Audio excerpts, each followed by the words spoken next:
Are aliens among us? Many people seem to think so, and they believe one place holds all the answers. You had the spaceship and you had the bodies. They were all locked up in a bunker. Where was that? David! I don't know. Area 51, right? Area 51. You knew then? We can only speculate what goes on behind the gates of the infamous Area 51 in Nevada, although Hollywood has already drawn its own conclusions. But many believe it's where the government has been covering up the alleged Roswell incident and studying the evidence. So people are making plans to find out. It started out as just from a pure stroke of imagination. It's just meant to be funny. 20-year-old Maddie Roberts started a Facebook event to storm the Air Force Base, and 3 million people have RSVP'd. The Air Force also responded, saying it stands ready to protect America and its assets. Roberts says now he's considering alternative plans for the event. I want to do something cool out there now that we have a bunch of people, but I don't want anybody to get hurt. If the Area 51 event doesn't pan out, there are plenty of other potential alien encounters.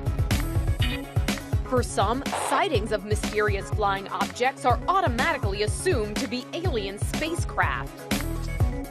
Like this incident, where a man recorded a slow-moving object flying over a lake in North Carolina. This is a spacecraft. Jason Swing took the video and said it seemed to be hovering over the lake. Many people backed him up after he posted it to social media. But their theory was soon discarded when Goodyear announced that it was actually one of their famous blimps covering a NASCAR race. But what about this aircraft? U.S. fighter pilots training in Florida reported seeing a whole fleet of these unidentified flying objects. Inside Edition's Stephen Fabian spoke with a former government official about what the objects could be. They easily outmaneuver our frontline combat aircraft and sometimes accelerate away at thousands of miles an hour, speeds that would rip apart an F-35 or an F-22. It killed a pilot. We have really no idea how this is being achieved. What could they be? Yeah, great question. So we all want to know. Here's something else we all want to know. Did aliens crash land in New Mexico back in 1947?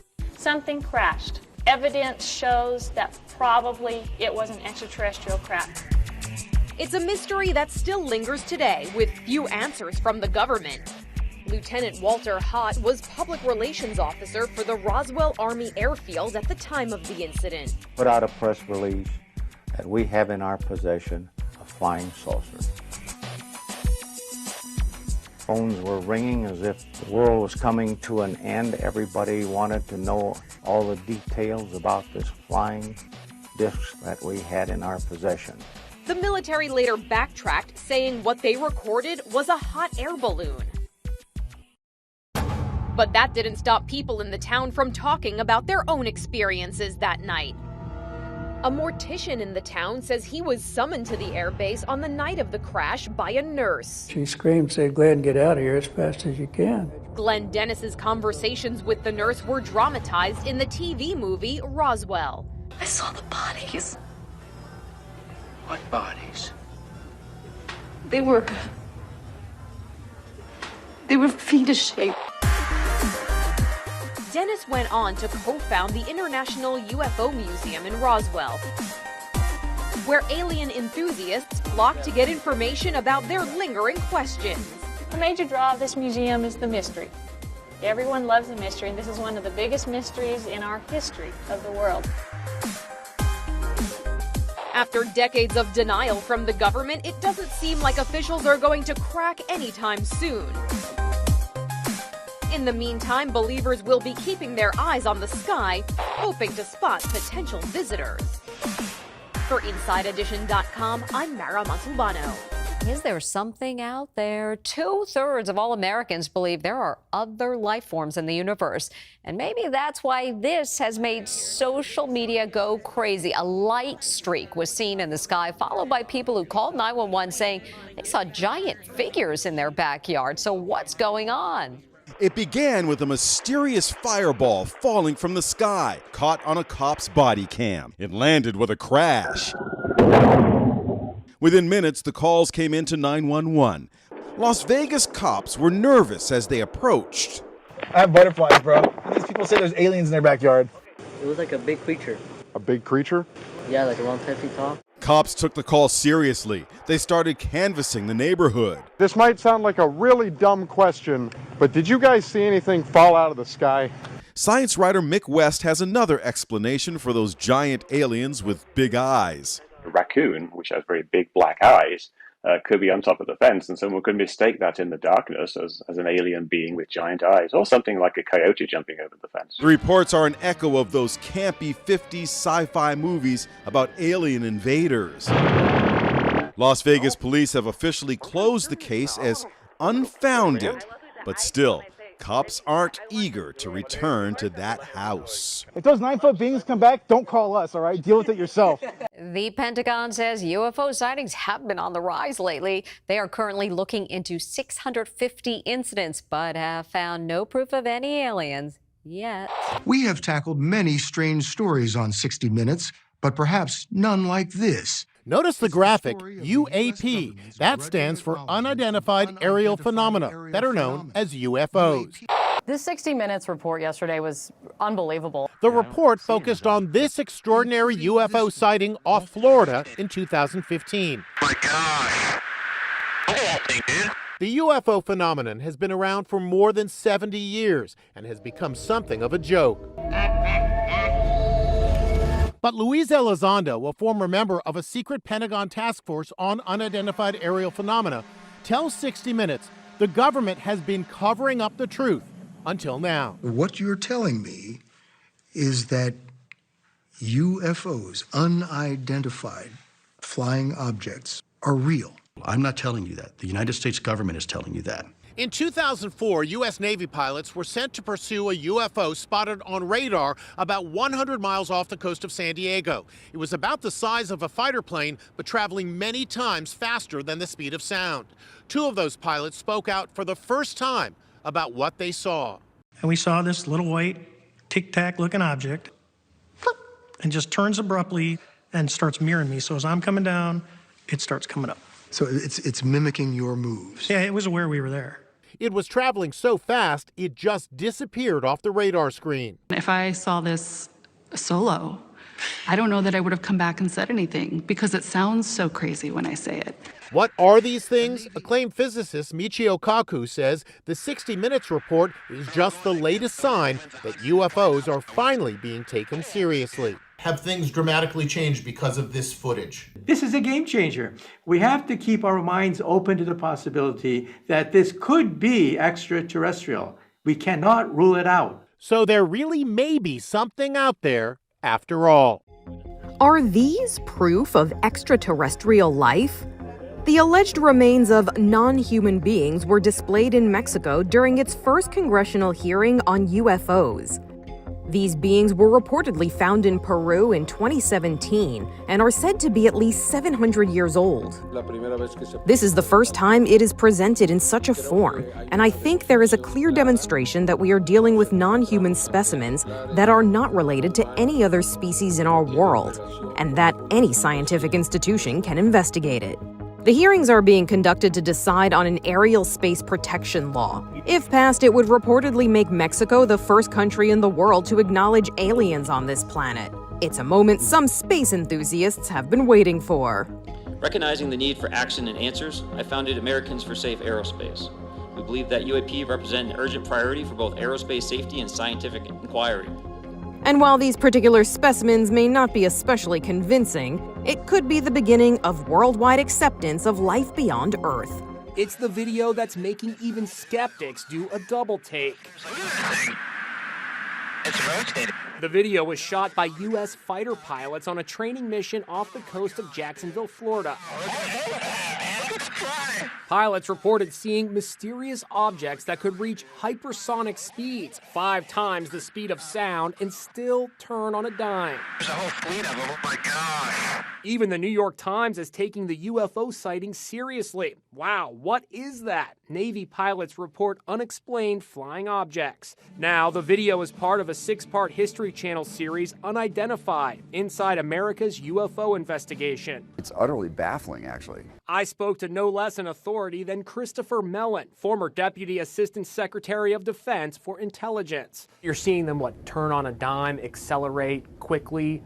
So they easily outmaneuver our frontline combat aircraft and sometimes accelerate away at thousands of miles an hour, speeds that would rip apart an F-35 or an F-22 and kill the pilot. We have really no idea how this is being achieved. So what is it? UFO or foreign military? What could they be? Yeah, great question. So we all want to know. I'd like to remind everybody, unidentified flying object doesn't mean alien spaceship. But we have to keep an open mind. The alien hypothesis is just a hypothesis at this point. Might be the Russians and Chinese. Could be perhaps some private industry somewhere. None of these hypotheses are comfortable, and they all seem low probability, and yet the facts are the facts. Jaws drop when these figures, supposedly aliens, went on display this week. Look at their elongated heads. They have 3 fingers and are the height of little children. Supposedly, they were found in Peru in 2017. They were presented to Mexico's Congress as evidence that aliens have visited planet Earth. To no one's surprise, the presentation is being met with international ridicule. I'm a skeptologist over here on this one. They sure do look like they're made from paper mache. UFOs are hot. Just this week, we told you how this Las Vegas family called 911, saying 2 10-foot-tall extraterrestrials had landed in their backyard. It has big eyes and looking at us, and it's still there. And today, NASA held a news conference saying after decades of speculation, its 16-member panel of experts had concluded it had not found any evidence of extraterrestrial life. We are looking for signs of life, past and present. They studied video like this, taken by a Navy pilot back in 2015. The panel explained that the unidentified object was actually flying at just 40 miles an hour. If you ask me, do I believe there's life in a universe that is so vast that it's hard for me to comprehend how big it is? My personal answer is yes.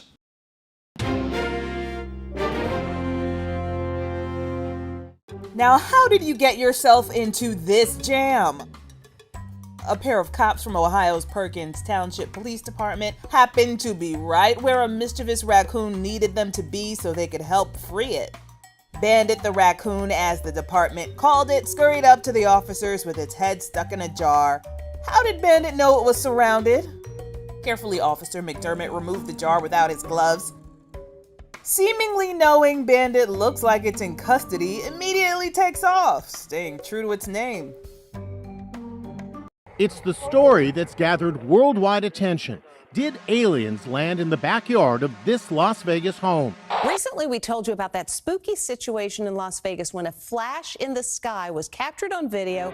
The reports echoed those campy 50s sci-fi movies about alien invaders. This could be the beginning of the end. It started when a mysterious fireball lit up the Las Vegas night sky, which was caught on a cop's body cam. Only Inside Edition is with the family who called 911 that night. 16-year-old Angel Canmore says he saw 2 creatures in his backyard and was paralyzed with fear. His father and brothers say they also saw the creatures. You believe you saw something that wasn't from this planet? I believe I saw something, that wasn't from Earth. Was this really an extraterrestrial sighting? The family says 3 days after the encounter, a government vehicle showed up outside the house with 3 men in black to investigate. I knew it. This is an alien, and you guys are from some government agency trying to keep it under wraps. We see 3 guys who was driving a black Suburban with U.S. government plates in it. They was passing around. They was, when we opened the garage, we went through them. They're just run away. Do you think that they were here to investigate what happened? Probably is. When Las Vegas cops released the body cam footage, the worldwide spotlight was thrust on the Kenmore family overnight. Total strangers flocked to their home, wanting to see for themselves the location of one of the most intriguing UFO sightings in decades. We're in your backyard now. Since all of this went public, have people been climbing over your fences? Yeah. Science writer and UFO skeptic Mick West has another explanation for what the Kenmores could have seen that night. A raccoon, which has very big black eyes, could be on top of the fence, and someone could mistake that in the darkness as an alien being with giant eyes, or something like a coyote jumping over the fence. Do you think that that creature was an animal or a raccoon? No, that was too big to be a raccoon. Attorney Sam Ryan Haydari represents the family. They didn't want that publicity. The only thing they did, it was reporting it to the police. You've talked to the dad and the mom and the two sons. Do you believe these people? I believe that they believe that it was real. What does former President Barack Obama know about UFOs? When it comes to aliens, there's some things I just can't tell you on air. He was asked about the UFO frenzy in the wake of that explosive 60-minute story on Navy pilots who've seen things they just can't explain. It's rotating. My gosh. They're all going against the wind. Look at that thing, dude. Obama revealed to James Corden he was eager to find out about real close encounters when he became president. Truth is that when I came into office, I asked, right? I was like, all right, is there the lab somewhere where we're keeping the alien specimens in spaceship? They did a little bit of research, and the answer was no. But that doesn't mean we're alone in the universe. There's footage and records of objects in the skies that we don't know exactly what they are. And now that UFOs are being taken more seriously, more people are coming forward with their own sightings. Shaquille O'Neal told Jimmy Kimmel he's certain he's seen a UFO. With all the lights, and it was spinning, and it just and took off, and everything happened in less than 5 seconds, and we all looked at each other, was like, and I know that it was a UFO. I don't care what anybody says. You never told anybody about that? Nope, you're the first person I told, because I don't want people to think I'm crazy. But right.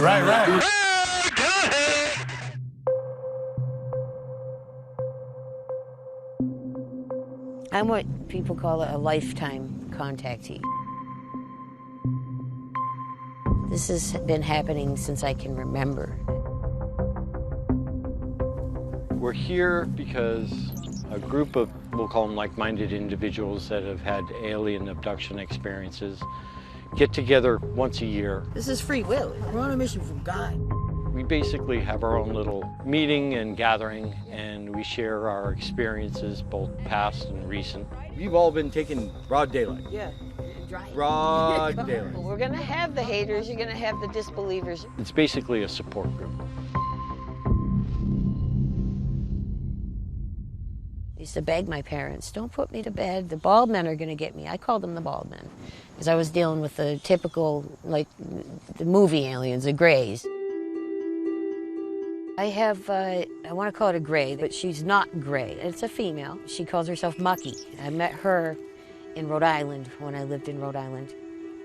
And I woke up to knowing there was somebody in the room with me. And I saw by the door a little shadow duck behind the bureau. I'm like, I know you're there, I see you. But her skin is really what got me, because I got a good look at this face, and it was like a pink face, like a translucent pink, like swirling, like mercury. When you touch mercury, it kind of swirls. She reached out and she grabbed my hand, and I felt the cold, like clammy little fingers. I'm like, I cannot believe I'm holding hands with, and then she's communicating with me. I don't remember the entire conversation, but I remember hearing some kind of a voice, a disembodied voice saying, you know, enough. I would try to keep my sister awake. Stay awake with me, stay, you know, they're coming. They would come in with cloaks on, like capes, covered most of their bodies, and you get hit with this energy. Your whole body starts vibrating, and you get paralyzed. You can't speak out of your mouth, but you can, they talk to you in your mind. They actually levitate you off the bed. They can throw you through solid walls. I've gone through walls, ceilings, windows when I'm taken. It doesn't matter. But I've seen them morph and change into human-looking beings, and then all of a sudden there's a giant lizard standing in front of you. It's just like, okay. These experiences, I mean, they're not only unbelievable to the experiencer themselves, but it's something that's traumatic. I've always had a twin sister to go through this together. When we were looking out, reaching for help, when stuff really started happening, my sister had an experience. The beings told her, you're gonna start a support group and you're gonna call it Starboard Support. Next thing you know, we're up and going. Sometimes people will just Google alien abduction and we come up as a Google. Oh. So that's like 80% of our referrals. It's usually something's happened that scared them. They don't usually reach out unless they're under stress, in crisis. 2006, Starboard Support starts, and people have a place to go for support. Thinking that you're completely insane and not being able to speak to somebody, that's why we do what we do. You don't come up to somebody, hey, I'm an abductee. I've had experiences on this particular property. One time I had a young lady that had just moved in with me. One night they came, took me, and in the process of them returning me back, they woke her up, at which point I was being levitated. I was like, yeah, I forgot to tell you I'm an abductee. You're a what? A couple of weeks later, she's like, I can't deal with this, I'm out of here. People like to say that people are doing it for attention. The attention you get isn't the type of attention you want when you're talking about this. It's not good attention, if you understand what I mean. A lot of times I will feel that sickness before I even know they're in the room. Like I'll hear this weird buzzing and this feeling of dread just comes over you. I'm like, oh man, here we go again, you know? Gotta deal with this jerk.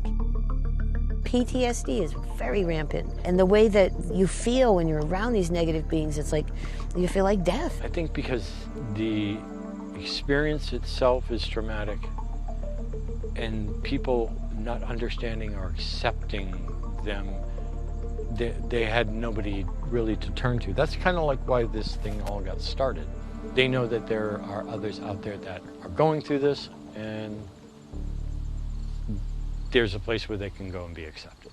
A lot of us all experience the same things. Has the cost been our health? Yeah. Our health and our well-being. Yes. Finances. Sanity at some point. I find it very, very helpful to be able to talk about the experiences knowing that I'm not going to be judged. We have that special bond, similar to like combat vets. Our combat is just on a different battlefield. Yes, family. Family, people like us support. Because we're genuine, survivors, and we go through things that most people don't even believe it even exists. I'm sure I appear rational and lucid to other people, but if I talk about this, then wait a minute, it's got to be crazy. I'm hoping that people at least would be open to the possibility that this does happen. At least be open and accepting that the possibility of it is there. That the people experiencing it believe it's happening. I'm very selective of who I let, into my little circle, and it tends to be, I think it's all experiencers. I know you do. When we're together, we start turning into these giggly little school kids that can't pay attention and have fun together. Like it's pure love, energy when we get together. He comes with me, he's my little mascot. Stick him on your arm like that, yep. And he comes with me. We've had full-blown skeptics join our gatherings and leave full-blown experiencers.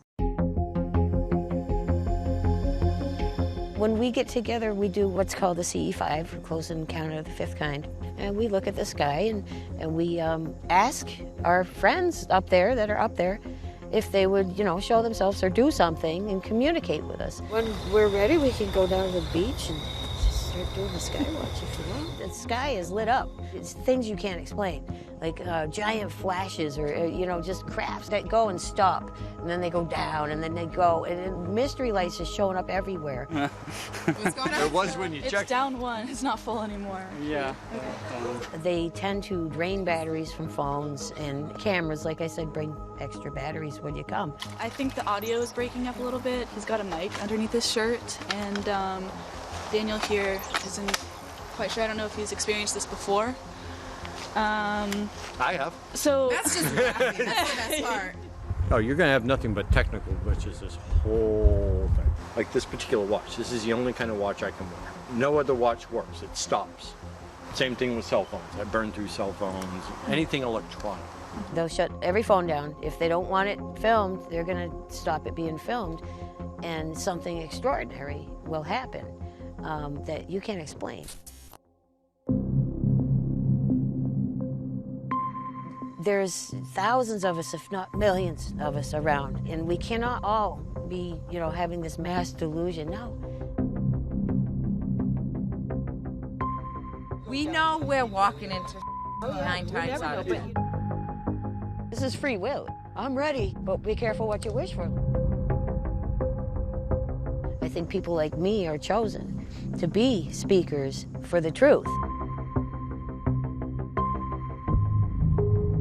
Sometimes I wish I would just forget about everything and wake up one day and have a normal life, but then I'm like, this is normal life for me. I don't know anything else.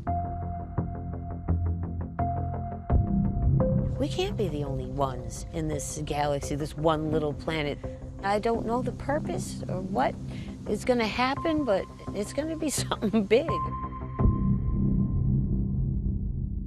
Speaking of bad doggy hair days, look at this guy. Static Kling got the best of him. It's Petrified Granny. The 93-year-old is freaking out at a drive-through safari in Indiana. Watch out, Bob! Don't let him take your cup. He's aggressive. A wild day for Granny. This could be part of the biggest discovery in human history. A rocket carrying NASA's Perseverance Mars rover took off from Cape Canaveral on July 30th. The rover's mission to find signs of life on another planet. It'll take 7 months to get to Mars. Once it's there, Perseverance will be dropping a helicopter called Ingenuity, which will collect aerial views of Mars. And this is going to be, of course, our first ever demonstration of powered flight on another planet. The rover itself will be drilling for samples in an area called Jezero. It's known to have had water once, and where there's water, there may be, or may have been, life, possibly billions of years ago. There are environments that have been found, especially by the Curiosity rover, that by every characteristic that we know of look habitable. This NASA scientist mused about finding extraterrestrial life at a recent press conference. For me, the life question is really quite foundational. I'm really interested in what the administrator says to this, right? For me, it's as a scientist, it's really the holy grail. It's like, when you go from n equals 1, there's only one life we've ever observed, to n equals many, multiple lives. Everything changes. You can do research, you can ask questions, you have no clue how to even start, right? It's like opening up a whole new building of exploration in a way you never could. I think there would be no bigger discovery in the history of humanity than finding life that is not on our own world. And I think it'll fundamentally transform how we do exploration in the future. The NASA launch is the third mission to Mars in recent weeks. A week earlier, China sent an unmanned probe on its way to the Red Planet. Called Questions to Heaven, it arrived there in February 2021. And on July 20th, United Arab Emirates launched the HOPE probe from a Japanese space center. The HOPE probe will be studying Martian atmosphere. And all these missions will teach us things, and they'll also get us one step closer to a human trip to Mars. It's just a pity that David Bowie isn't here to see it.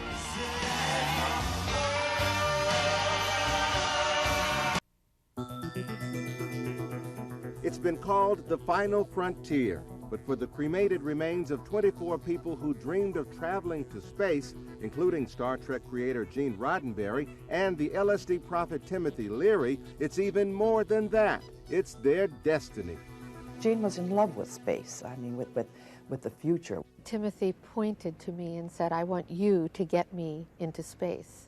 And so 24 families are the first to do something quite extraordinary for their dearly departed loved ones. We're looking at the first launch ever to take cremated remains into space. That's right. Monday, over the Canary Islands, this jetliner launched a Pegasus rocket, which carried those ashes, each in a lipstick-sized vial, into space.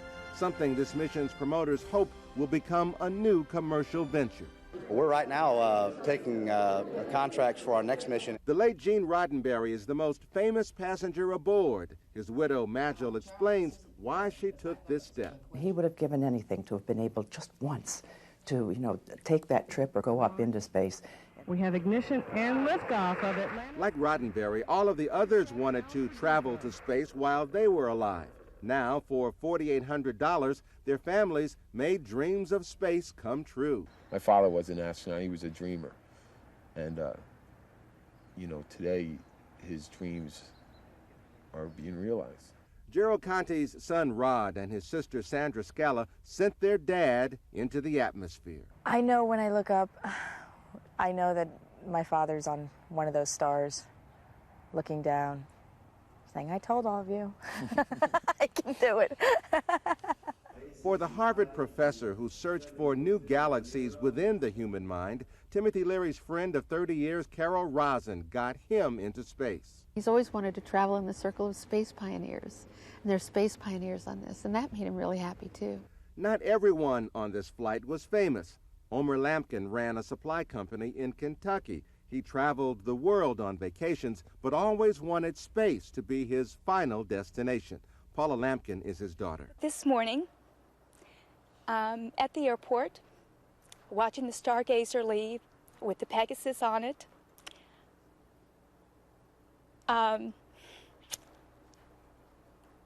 it was such a joy.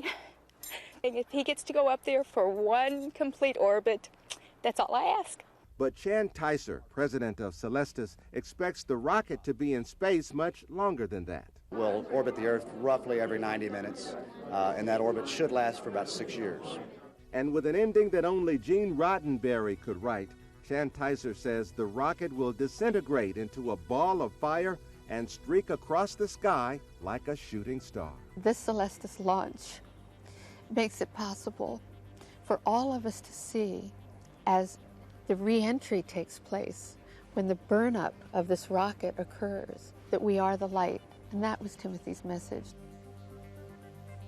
This high school kid just did something out of this world. I discovered a planet. He's not kidding. 17-year-old Wolf Sukier actually discovered a planet 1,300 light years away. It's pretty exciting. The planet is 7 times larger than planet Earth. What's interesting about this planet is that it orbits 2 stars. Just like Luke Skywalker's home planet from Star Wars, this planet has 2 sunsets from its 2 stars. Wolf, a senior at Scarsdale High in New York, made the remarkable discovery while interning at NASA. When I went into the program, I expected to do something, but I didn't expect to actually find a planet. His mom is over the moon. We've always known he was going to do something amazing, and we're thrilled that it's happened so soon. Unlike planets with cool names like Mars or Jupiter, Wolf's planet has officially been named TOI 1388b. Wolf has a catchier suggestion. My family's gunning for Wolftopia. What is that noise, and where the heck is it coming from? The mystery sound was captured on a doorbell cam in Salt Lake City at 5 a.m. The baffled homeowner posted, "What is this sound? Kept me up all night. Must have been near 80 to 90 decibels, filled the entire neighborhood. Neighbors called 911. You can hear the spooky sounds in the background." Can you hear that sound? I don't know what it is. It's the strangest sound. It's coming from up the street, and it's odd. I don't know how to describe it. Did you hear it? I can definitely hear something. It woke Linda Morrison in the middle of the night. It almost sounded like a dog barking in a very rhythmical way in a sort of a muffed tone. There were all kinds of theories. It's like a helicopter blade that goes faster and slower, louder and softer. Listen, listen. Others posted their guesses online. Sounds like a windmill. That is a wild mongoose mating call.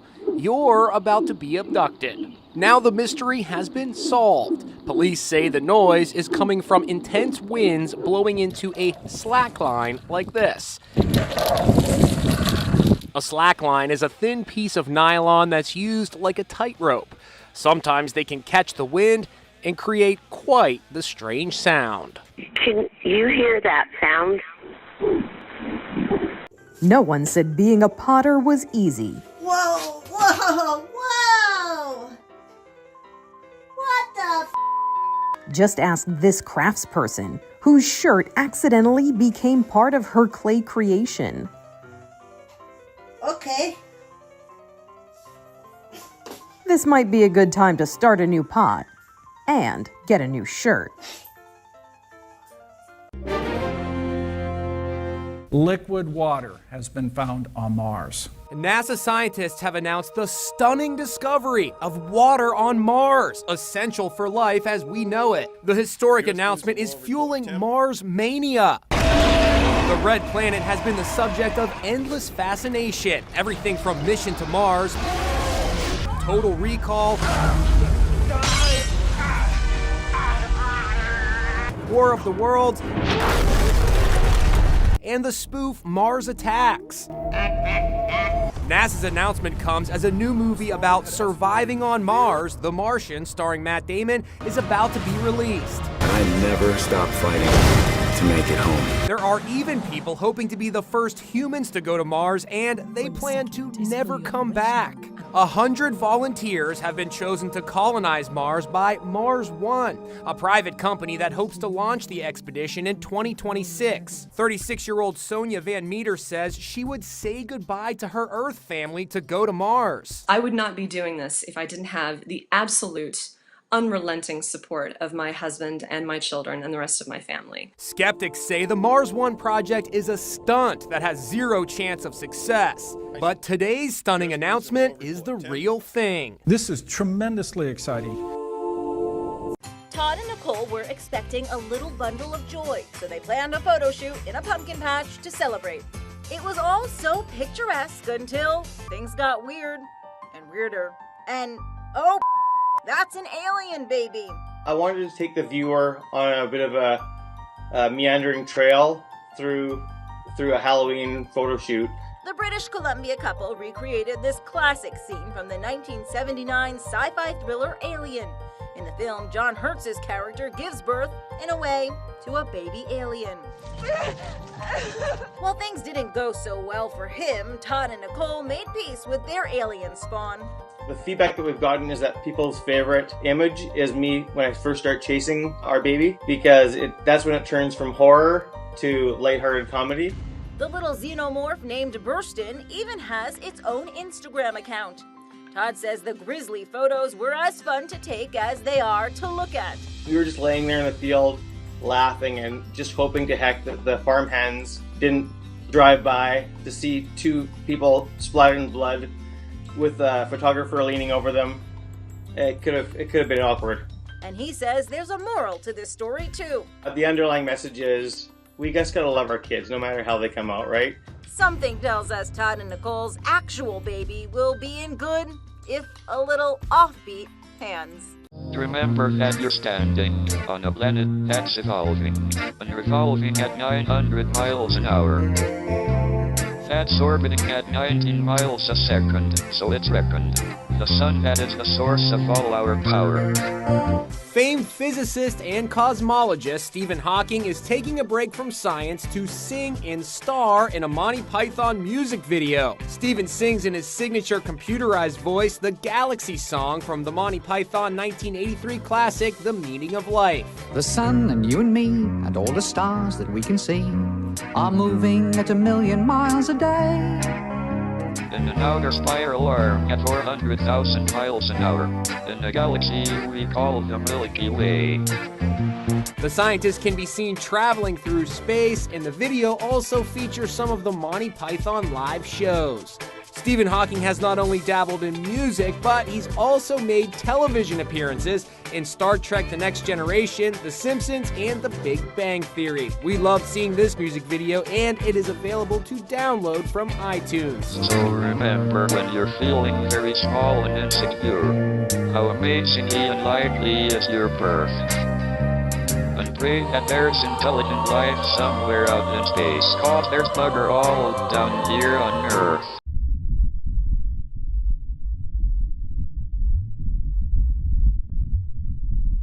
What you're hearing is an otherworldly wind. These are the first recorded sounds from Mars, courtesy of NASA's InSight lander.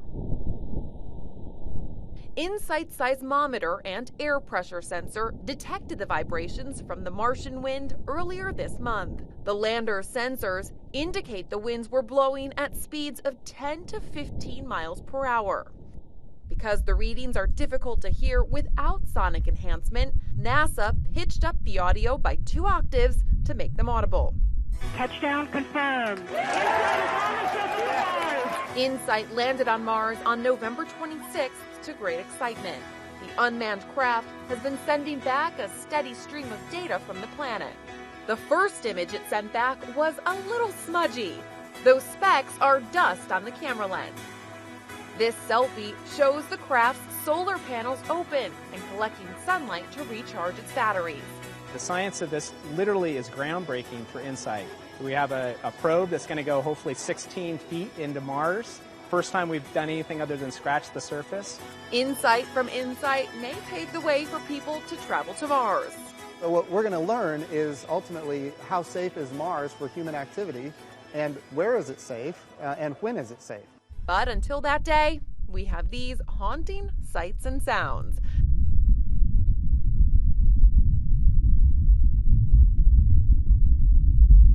Be sure to watch Inside Edition. Powerful stories that change the way you think. Impactful investigations that change the way you see. How many times has your car been stolen? 5 times. Yeah. What? Do you think that you're a responsible owner of tigers? I damn sure do. Yeah, love them. Heartwarming moments that change the way you feel.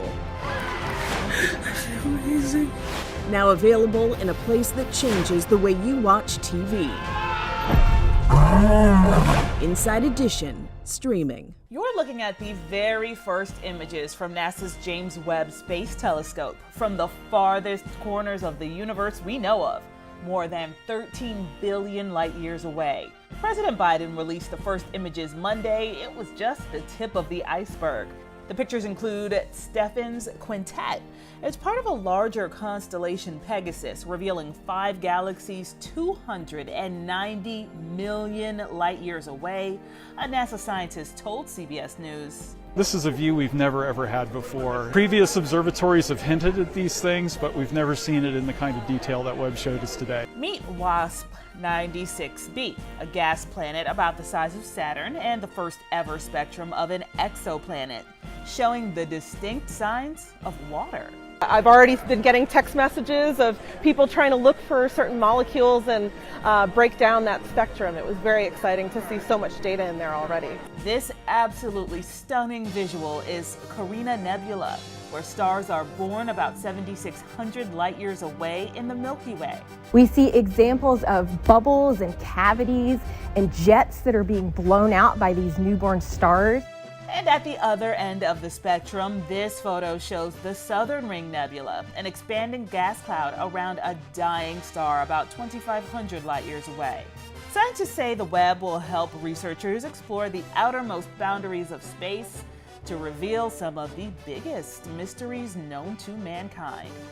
Who are you? We're from Mars. Is there life out there? As a scientist, I think about that statistically, and I think the chances of it in terms of pure likelihood are extraordinarily high. One astrophysicist says we probably aren't alone in the universe. But the question remains, Where is everybody? where are our extraterrestrial visitors? That question was posed by an Italian scientist named Enrico Fermi. It's known as Fermi's paradox. The paradox being, why do we have no evidence of alien visitors given the high probability that life exists beyond our world? One of the solutions to Fermi's paradox is that maybe life evolves, maybe life forms all the time, maybe it evolves to be technologically advanced all the time, and there are reasons to think that might be true. But let's say it forms all the time, and it evolves all the time, and it becomes technologically advanced all the time. Why haven't we seen it? One of the solutions to Fermi's paradox is that life has formed, and it has evolved, and it has become technologically advanced, but once life becomes technologically advanced enough, it's doomed to destroy itself. You blew it up! Oh, damn you! God damn you all to hell! It's a sobering thought. A civilization would develop technologies to allow it to reach other worlds, but would use that same technology to destroy itself. We've only been in our technological adolescence for, ballpark 100 years. And how many times in 100 years could we have destroyed ourselves? And in the next 1,000, how many times could we destroy ourselves? So one of the solutions to Fermi's paradox is that once a civilization becomes technologically advanced enough to make contact, it kills itself off. And that's something that I think we should all step back and think about and not be that civilization that kills itself off. Dr. Johnson says extraterrestrials may not even bother contacting Earth, since we're so young and unevolved. Foolish humans. Oh yes, foolish. Other life that's out there, statistically speaking, again, there are a lot of assumptions built into this, is probably thousands or millions of years more advanced than we are.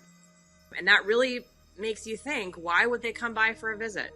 It would be sort of like us out for a walk in nature, walking through the woods and looking around and suddenly noticing an ant on the path and stopping to hang out with it for a while and have a chat. It's even more extreme than that. And so it doesn't seem like something that would be likely to happen, but now we're into the realm of alien psychology.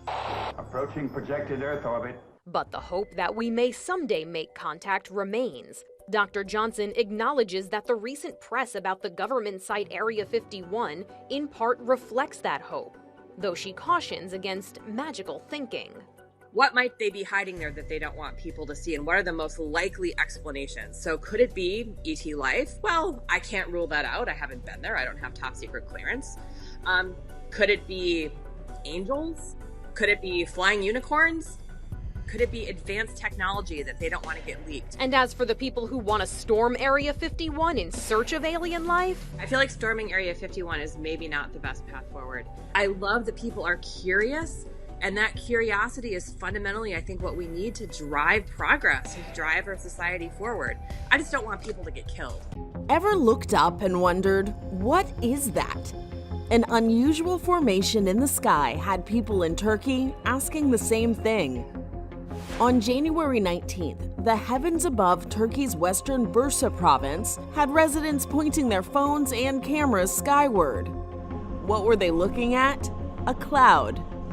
Specifically, a lenticular cloud. Sunrise shifted the colors of this formation from red to pink to orange and white. The cloud appeared to hover over the area for about an hour, according to eyewitnesses. The National Weather Service says lenticular clouds develop within the crest of mountain waves where the air is rising. They're more likely to be seen during the winter and spring when winds are typically stronger. Despite triggering thoughts of UFOs, no little green men appeared from this cloud.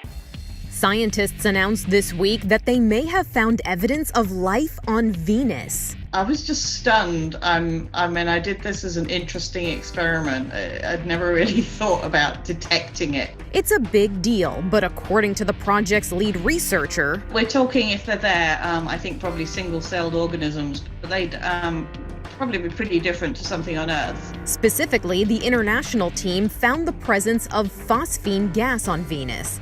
Phosphine is what's known as a biosignature, evidence of life. The substance is sometimes produced by microorganisms. And one of the possibilities is it's small floating organisms. And the reason we think that is because there are small bacteria on Earth that do actually make phosphine. Venus, the second planet from the Sun, is not what you'd call hospitable to life as we know it. Surface temperatures hit 880 degrees Fahrenheit, and the atmosphere is an acidic stew. That would make it tough going for any Venusian life. They might perhaps need to surround themselves by some kind of thick shell like sulfur to defend themselves against the actual sulfuric acid. So there might not be something we'd recognize very easily. It will take more alien hunting before the presence of alleged extraterrestrials can be confirmed. But there's some evidence that there are particles that are about a micron, a millionth of a meter in size, floating around in Venus' atmosphere. And that is about the size of microbes. So nobody knows exactly what those particles are, but it might tie in with this work that other people have done previously. But it's exciting to think that we might have some neighbors in our solar system. Scientists at NASA say they found water on the moon. NASA's Stratospheric Observatory for Infrared Astronomy, or SOFIA, found H2O in one of the moon's biggest craters, actually visible to us Earthlings. It found what roughly amounts to a 12-ounce bottle of water. By comparison, the Sahara Desert has about 100 times the amount of water found on the moon. In other words, don't start making travel plans to head there just yet. Although the surface appears to be very fine-grained as you get close to it. It's almost like a powder. When astronauts first landed on the moon back on July 20th, 1969, they originally thought it was completely dry. Subsequent missions over 20 years eventually found evidence of ice. Of course, water is crucial to life. Sophia will be studying the moon further, collecting info about sunlight and where the water there comes from, so they can determine whether or not there truly can be life beyond. Is there something out there? That's a question people have been asking now for 70 years. Back in 1947 came the very first report of the crash landing of a flying saucer. A flying disc has been found and is now in the possession of the Army. It was said to have happened near a U.S. military base in Roswell, New Mexico. Right away, rumors spread that alien bodies had been found in the spacecraft. Well, Roswell is really the ground zero of the UFO phenomenon. It's the place not just where there was a sighting. I mean, most of these UFO encounters are just lights in the sky. Here, the suggestion was that something crashed. And if that's true, the US government, at that point, had in its hands definitive evidence that humanity is not alone.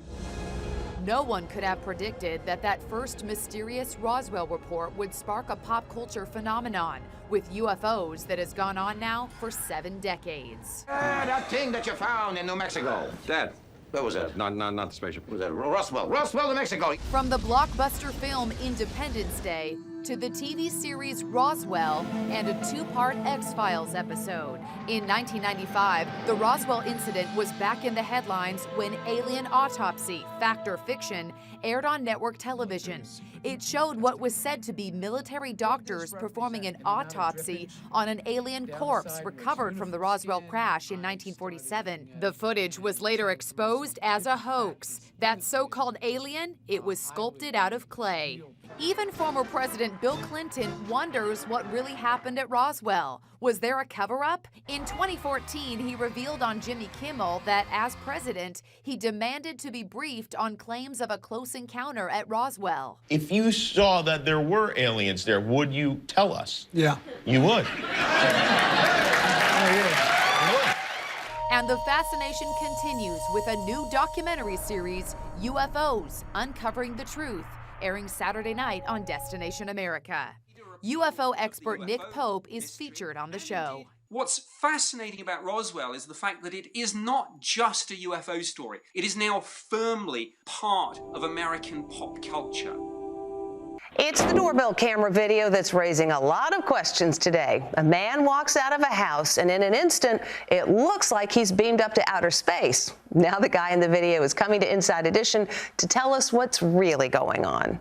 Are you witnessing an alien abduction? A homeowner in Houston walks out his front door, then with a flash of light, vanishes.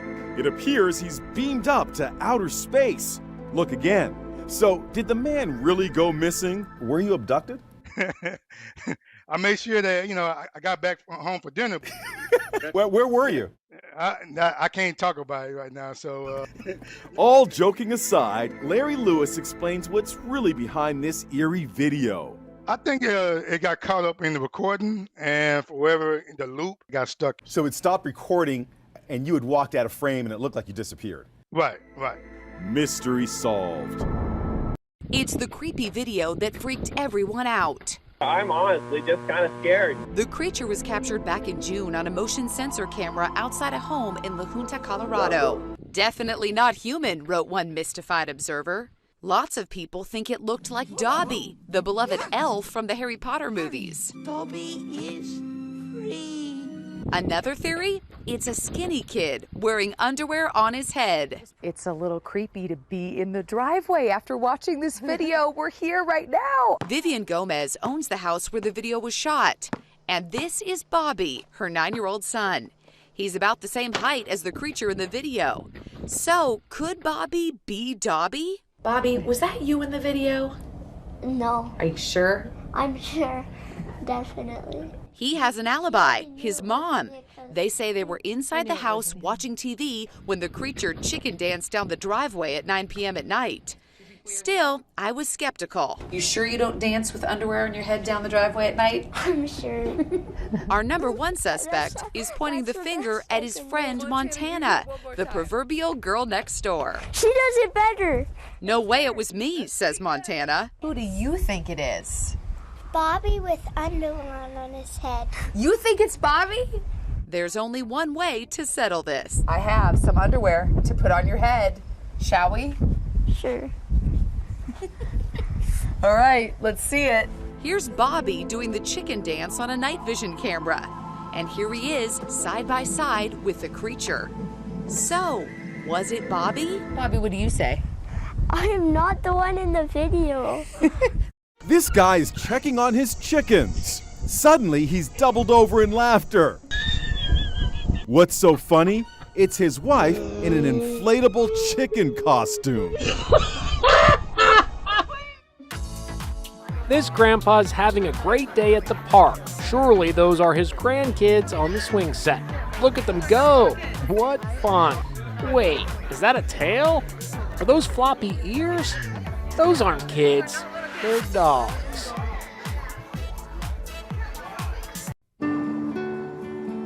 Roswell, New Mexico was settled by cowboys, but now it's known for something very different. Most people think there's something happened here. I'm not really sure what happened, but obviously something happened. Something crashed. Evidence shows that probably it was an extraterrestrial craft. Did a UFO crash on this site 70 miles northwest of Roswell in July of 1947? Were extraterrestrial beings recovered in a top-secret military operation? Or did the wreck of a then-classified spy balloon turn into one of the tallest tales of all time? I personally feel that there was a crash of some unidentified flying object that I feel came from outer space somewhere. Lieutenant Walter Hott was public relations officer at Roswell Army Airfield in July of 1947, when he received an order that would change his life. Put out a press release that we have in our possession a flying saucer. Hott's release was based on findings by Army crash site investigator, the late Major Jesse Marcel. I was amazed at what I saw. The amount of debris that was scattered over such an area. Pieces of that debris were very unusual, according to Marcel's son. They had what appeared to be writing on the inner surface of them. This writing consists of various types of geometric figures. The headlines from Roswell ignited a firestorm of curiosity. Phones were ringing as if the world was coming to an end. Everybody wanted to know all the details about this flying discs that we had in our possession. But one day later, the High Command, through General Roger Ramey, said the big story was hot air, that Major Marcel's debris was nothing more than a wrecked weather balloon. And for many years, the Roswell incident remained shrouded in secrecy. This is a military town. You didn't talk a lot about strange things that happened that the military might be involved with. Roswell native Stan Crosby has led recent efforts to promote the town's strange past. We can't always choose what we're famous for. Roswell is famous for the Roswell incident. Back in 1947, if the government told you to shut up for national security reasons, you did it. Roswell's International UFO Museum is drawing throngs to its new quarters. The major draw of this museum is the mystery. Everyone loves the mystery, and this is one of the biggest mysteries in our history of the world. Yeah, that thing that you found in New Mexico. Dad, what was that? Not the spaceship. What was that? Roswell, New Mexico, yeah. No, you had the spaceship, and you had the bodies. Hollywood has done its share to enhance the Roswell mystique, but the truth remains elusive. My interest is finding the government's file on the subject of what happened in Roswell in 1947. In 1994, New Mexico Congressman Stephen Schiff asked the Pentagon for answers. The Air Force replied that it was not a weather balloon that crashed, but a top-secret spy balloon, Project Mogul, used to monitor Soviet nuclear testing.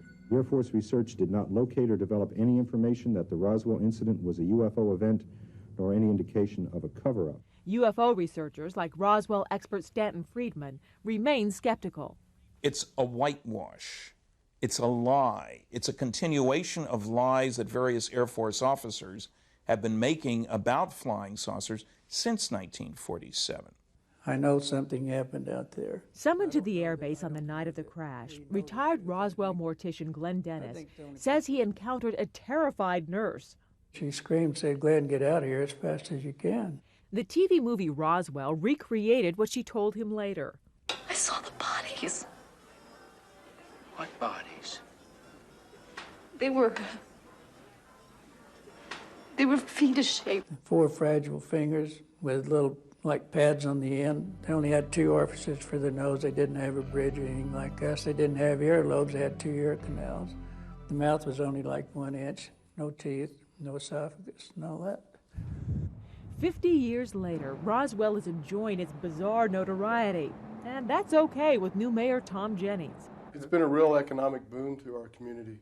It's filled up a lot of motels. So as long as the mystery continues, people will continue to go to Roswell. I don't think that we'll ever know all of the truth.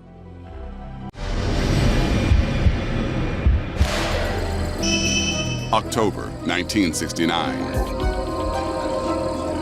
A young politician is leaving a fundraising event in Georgia when he spots a large, eerie object glowing in the evening sky. When he looks up in the sky and he sees an object, it's an object that is big. It's bigger than the moon. And he thinks to himself, that's the darndest thing I ever saw. There is no reasonable explanation for the strange object he is seeing in the sky. It truly is something he can't identify. It's flashing, it's moving nearer to him and moving further away. He's sure he's seen a UFO. The witness is so disturbed by what he's seen, he files a report with the National Investigations Committee on Aerial Phenomena, NICAP, and the International UFO Bureau. These 2 agencies at the time were professional investigators, made up of scientists and astronomers, and this is the very type of object that they would have investigated. The report sounds like many other UFO sightings, but it's not. What makes this report stand out is the identity of the witness. You can still see the document of the sightings online, and the witness has signed his name, Jimmy Carter. Yeah, the guy who saw and reported the UFO was the future president of the United States, Jimmy Carter. NASA's Unexplained Files. New episode Tuesdays at 9 on Science.